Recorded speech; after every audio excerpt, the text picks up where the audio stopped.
Em instantes, Noticiário Tortuga, o informativo do agro que mostra para o produtor o que há de melhor na pecuária do Brasil.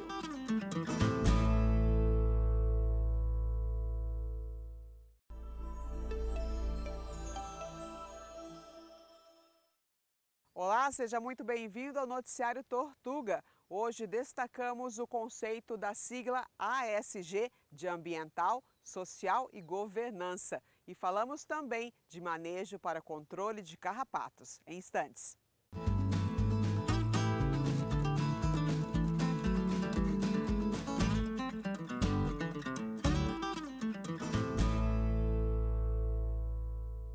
Para atender a demanda crescente do mercado por produtos de origem animal, muita tecnologia e inovação segue porteira dentro da fazenda. Mas junto com os avanços do setor, aumentam também as exigências de toda a comunidade mundial.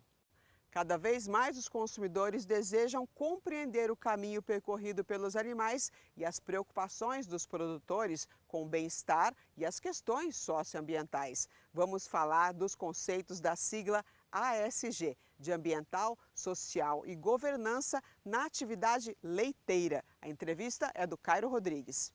Bom dia, Márcia. Bom dia para todos que acompanham aqui o programa Noticiário Tortuga. E estamos agora com o Laerte Cassoli, que fala conosco lá direto de Piracicaba, aqui no interior de São Paulo. Bem-vindo aqui ao nosso programa de hoje, Laerte. Bom dia, Caio. Bom dia a todos. É um prazer estar aqui com vocês hoje. Prazer é nosso em recebê-lo aqui.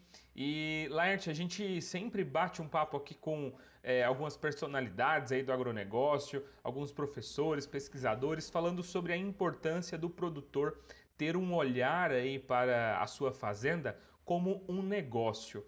E dentro da área de negócios, a gente está ouvindo falar bastante, cada vez mais aí, sobre a famosa sigla ESG, que aqui para nós em português significa uma governança aí, significa ambiental, social e governança, né? Esse conceito aí de sustentabilidade que a gente precisa ter nesses três tópicos.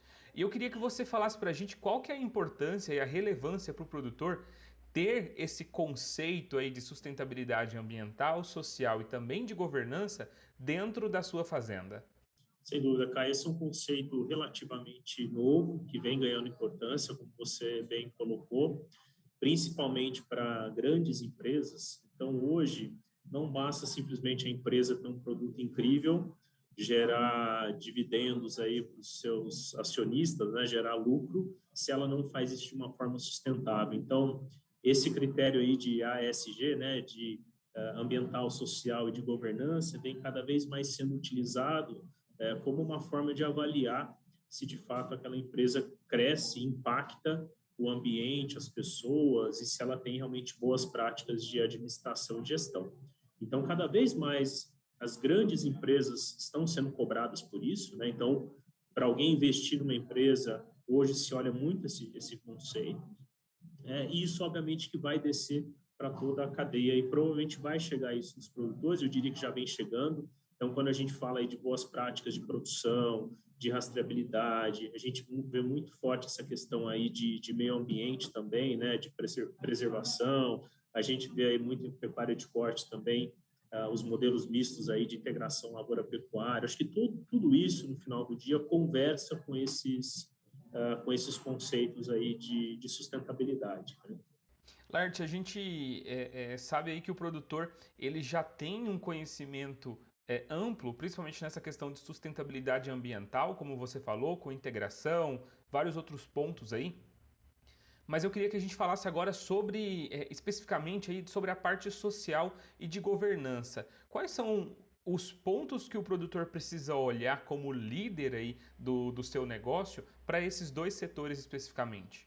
Além do ambiente, o social diz muito sobre como que um negócio, uma empresa, uma fazenda se relaciona com as pessoas na qual ela possui algum tipo de interface, seja tanto do ponto de vista de colaborador, time interno, mas como na região, na área em que ela tá inserida. Então, boas práticas aí em gestão de pessoas, a questão de benefícios, o cuidado com a sociedade que ela está ali inserida é um exemplo dessa parte mais social. E de governança, ele diz muito respeito a boas práticas de administração, que em empresas isso é mais evidente, é mais claro, mas muita relação com a questão de compliance, né? Se realmente a empresa adota ali boas práticas para garantir que aquele negócio vai perpetuar e vai se sustentar. Talvez isso está um pouco distante ainda do produtor. Eu acho que o ambiental realmente é o que está pegando mais, é o que a gente vem percebendo um movimento mais evidente, aí, seja na pecuária de corte, ou seja na pecuária de leite, isso vai ficar cada vez mais. Acho que é o ponto de início, sabe, cara? Eu acho que é a partir daí que o produtor vai realmente começar a entregar mais valor e depois, provavelmente, isso vai ampliando também para essas questões mais sociais de gestão, de administração. E hoje o produtor que não se atentar a esses pontos, não tiver essa evolução, porque a evolução acontece não só nas tecnologias usadas no dia a dia, mas a evolução também acontece nessa parte de gestão aí do negócio, né, nessas questões que precisam ser lidadas. E isso vai influenciar na abertura ou fechamento de portas aí de negócios para essas fazendas? Eu diria que sim. Eu não sei quando isso vai acontecer. Isso pode ser de uma forma mais rápida ou um pouco mais lenta, mas que vai acontecer, vai. Por quê? De novo, é uma pressão, né? A sociedade, nós consumidores, a gente está cada vez mais pressionando as empresas e as empresas ela vai trazer esses conceitos também para os seus fornecedores, para toda a cadeia. E, de novo, o ambiental a gente já percebe isso mais claro, né? Falando um pouco mais de pecuária de leite, a gente tem uma série de empresas desenvolvendo programas aí de boas práticas, de bem-estar, a questão do uso racional de antibióticos, é o que a gente pode explorar um pouco mais aqui também. Ou seja, a parte aí eu diria até da remuneração do produtor, ou até como um critério dele fornecer o leite com um determinado laticínio, vai vir em função disso. Então, eu acho que é uma jornada natural, vai acontecer. Talvez em determinadas regiões, determinados laticínios, isso pode ser um pouco mais acelerado, mas de fato é um conceito que vai cada vez mais estar presente no nosso dia a dia. Com certeza. E você falou aí sobre a redução de antibióticos, por exemplo, já é uma questão em que os produtores precisam começar a levar em consideração para quem tem aí pecuária leiteira, principalmente com a redução da mastite, o produtor pode ter aí tanto um trabalho mais sustentável dentro da sua fazenda, como também trazer aí mais bem-estar aí para esses animais, né? Sem dúvida, que é onde hoje a UNFARM está inserida, é levar esse tipo de ferramenta para que o produtor possa ter o diagnóstico ali na própria fazenda, tomar a decisão de tratar ou não o animal com antibiótico. Então, graças a uma ferramenta como essa, a gente consegue reduzir aí até 50% o uso de antibióticos. Hoje, tem muitos laticínios que estabelecem parcerias conosco para levar essa ferramenta para os seus produtores, né? Então, é uma forma do laticínio também conversar com esse conceito de ASG e ele levar essa ferramenta para os seus produtores. Então, hoje a gente tem parceria com os principais laticínios do país que levam essa tecnologia, levam a ferramenta e faz com que os produtores reduzam pela metade o uso de antibióticos e também olhando a questão do bem-estar dos animais, do uso racional, que é o que a gente precisa hoje, né? O que a gente vem sendo cobrado pela sociedade. Segurança alimentar é um ponto muito importante que o produtor tem que dar ênfase, tem que dar evidência dentro da sua produção, seja qual for, de carne ou de leite, né?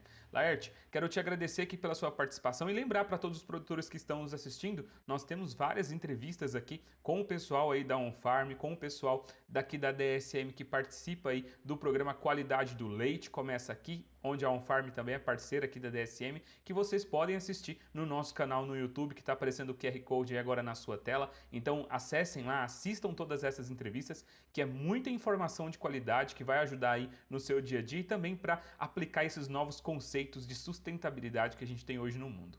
Laerte, obrigado mais uma vez pela sua participação aqui no nosso programa de hoje. Um bom dia para você. Obrigado, Caio. Obrigado a todos aí. Um abraço. Um dos maiores desafios da bovinocultura tropical é controlar as infestações e reduzir as perdas provocadas pelo ataque de carrapatos. E o período das águas exige ainda mais atenção com esse manejo. Vamos trazer agora um especialista sobre esse assunto que tem dicas e orientações importantes para os pecuaristas. O Guilherme Klafke é da Secretaria de Agricultura do Rio Grande do Sul. É isso mesmo, Márcia. E agora vamos para Eldorado do Sul, lá no Rio Grande do Sul, conversar aqui com o Guilherme. Bem-vindo e obrigado pela sua participação aqui no nosso programa de hoje. Obrigado, Caio. Prazer é meu. A gente que agradece pela sua participação. E, Guilherme, hoje a gente vai bater um papo aqui sobre carrapatos. Antes dos produtores aí decidirem qual carrapaticida eles vão usar ali no seu rebanho, eles precisam se atentar a alguns pontos que eu acho que são essenciais aí também para ajudar nesse controle, no manejo correto. E a gente está entrando agora aí em muitas regiões do nosso país, entram agora na estação de chuvas e isso acaba ajudando um pouquinho aí ainda mais a proliferar esses carrapatos. O que o produtor ele precisa olhar, ô Guilherme, quando ele está ali fazendo criando a sua estratégia para a sua fazenda, quais os pontos que podem ajudar ele a evitar aí essa proliferação de carrapatos que a gente pode ter dentro da propriedade? Bom, cara, o principal deles é a escolha de um carrapaticida que seja eficaz para controlar aqueles carrapatos daquela propriedade, né? A gente tem que lembrar que os carrapatos de uma propriedade são únicos daquela propriedade, ou seja, a realidade de cada propriedade é única. Então, identificar naquela propriedade a quais carrapaticidas aquela população é suscetível, né? Qual carrapaticida que vai ser melhor para aquela população, isso é fundamental, né? Porque sem um carrapaticida eficaz, a gente não consegue controlar o carrapato. A gente sabe que o problema de resistência está disseminado, o proprietário pode lançar mão de alguns exames laboratoriais para fazer o controle, para decidir qual é o carrapaticida. E tem vários laboratórios no Brasil que fazem essa análise. O outro ponto, depois de escolher o carrapaticida, é usá-lo corretamente, né? Fazendo a diluição correta do produto, com as quantidades que são indicadas na bula dos produtos, né? Fazer um aferimento correto do peso dos animais e a aplicagem da dose correta é fundamental para que a quantidade de produto a ser administrado para aquele animal seja suficiente para controlar o carrapato, né? Então, essas são as principais.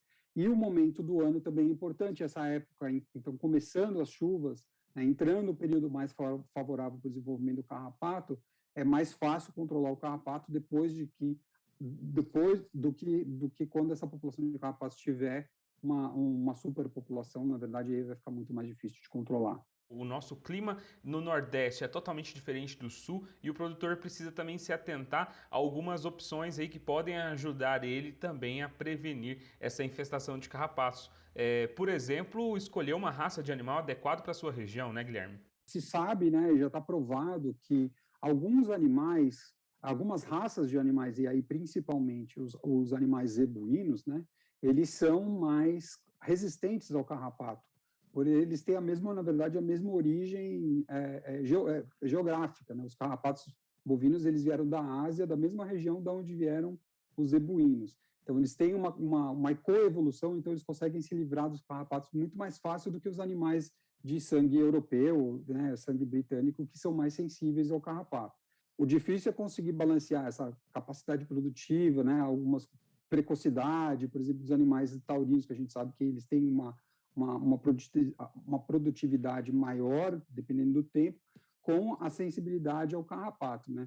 Mas, sem dúvida, o uso de composições de raça, zebuína com taurino, é vantajoso do ponto de vista de resistência ao carrapato, isso sem dúvida. E como que a integração pode ajudar nesse processo também aí no manejo com carrapatos? A integração lavoura-pecuária, ela é importante porque, por exemplo, quando você pode alternar áreas, né, de lavoura. Aqui no Rio Grande do Sul é muito comum você ter produção de arroz e de gado na mesma área, né? Então, você faz a produção do arroz, depois que você colhe o arroz, eles usam aquela área para pastejo dos animais. Isso é importante porque você consegue, dessa maneira, alterar o ambiente que aqueles carrapatos vivem. Os carrapatos, eles têm uma fase de vida livre, né, que ficam na pastagem.